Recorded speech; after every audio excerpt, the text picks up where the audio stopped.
10장 내 등을 긁어다오. 나는 네 등을 타고 괴롭히겠다. 이 장에서는 집단에서의 호혜적 이타주의라는 중요한 개념에 대해 설명하겠습니다. 집단 형성이 주는 이익에 대해서 살펴보면요. 집단을 이루는 이유는 포식자에게 먹히는 것을 피하기 위해서라는 설명이 지배적입니다. 집단 이타주의에 대해서 설명하겠습니다. 사회성 곤충의 협력 행동의 능력과 외관적인 이타주의는 놀랄 만큼 뛰어납니다. 자기들 유전자의 사본을 생산하기 위해 일벌레는 스스로 그 일을 하기보다 유전자 생산에 효율이 좋은 어미를 그들의 유전자 사본의 생산자로 이용하고 있습니다. 수렵과 채집생활보다 정착해서 먹이를 양식하는 것이 훨씬 높은 효율을 올릴 수 있다는 것을 사회성 곤충은 인간보다 훨씬 이전에 발견했습니다. 상리공생이라는 것을 살펴보면요. 개미와 진딧물은 서로 공생하는데 진딧물은 식물의 즙을 흡입하기 위해 고도로 특수화된 곤충입니다. 그들은 식물의 즙을 매우 효율적으로 빨아내기 때문에 자기들이 소화시키고도 남을 양을 빨아냅니다. 개미는 진딧물의 궁둥이를 비벼 꿀을 짭니다. 이러한 공생을 통해 진딧물이 얻는 것은 천적으로부터의 보호입니다. 우리 세포에는 미토콘드리아라 불리는 작은 몸체가 들어 있습니다. 미토콘드리아는 우리가 필요로 하는 에너지의 대부분을 생산하는 화학 공장입니다.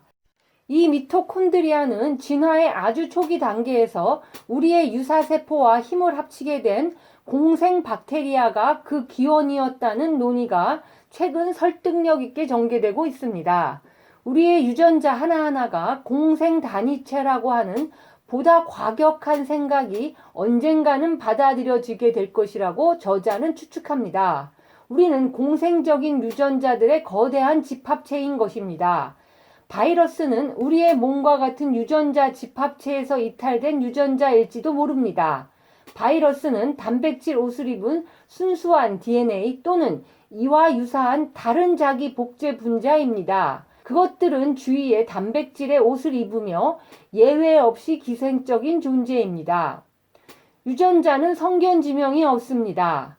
양자가 동시에 이익을 주고받는다고 하면 상호 이익적인 협력의 진화를 상상하는 것은 이론적으로 쉽습니다. 그러나 이익의 제공과 이에 대한 갚음 사이에 시간적 차이가 개입할 때는 문제가 생깁니다. 왜냐하면 이익을 먼저 받은 개체는 상대를 속이고 자기가 갚을 차례가 와도 그것을 거부하려는 유혹에 빠지기 쉽기 때문입니다. 사기꾼이란 다른 개체의 이타적 행위의 이익을 받아들이지만 상대에게 보답을 하지 않는 개체 또는 불충분한 보답밖에 하지 않는 개체를 말합니다. 대가를 지불할 필요 없이 이익을 얻을 수 있기 때문에 사기꾼은 상대를 가리지 않는 이타주의자보다 유리합니다.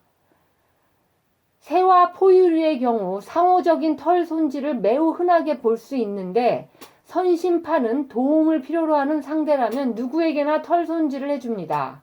사기꾼파는 선심파의 이타적 행동을 받아들이지만 다른 개체에 대해서는 일체 털 손질을 해주지 않고 비록 상대가 이전에 자기를 도와주었던 개체일지라도 무시합니다. 이들 두 전략만으로 생각하는 한 선심파의 절멸은 피할 수 없을 뿐만 아니라 집단 전체의 절멸 가능성도 매우 높습니다.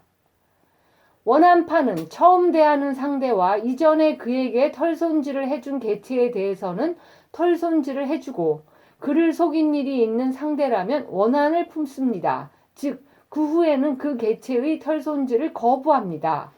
원한파 전략은 선심파 전략이나 사기꾼 전략에 대해 실제로 진화적으로 안정된 전략을 취합니다. 대부분이 원한파로 된 집단에는 사기꾼도 선심파도 침략을 못합니다. 그러나 사기꾼파도 진화적으로 안정된 전략입니다. 대부분이 사기꾼인 집단은 원한파나 선심파 양쪽 모두로부터 침략당하지 않기 때문입니다.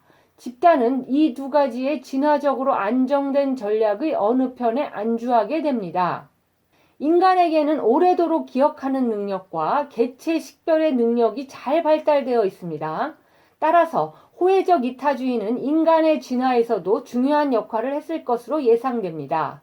트라이버스는 인간에게 갖추어진 각종 심리적 특성, 질투, 죄책감, 감사하는 마음, 동정 등이 다른 사람을 속이는 능력이나 사기를 알아차리는 능력, 사기꾼으로 보이지 않도록 회피하는 능력 등을 강화하는 방향으로 작용한 자연 선택에 의해 형성됐다고 주장하기까지 합니다. 특히 흥미로운 것은 교활한 사기꾼이란 존재입니다. 언뜻 보기에 그들은 보답을 하고 있는 것처럼 보이지만 실제로는 항상 받은 분량보다 조금은 부족하게 갚습니다.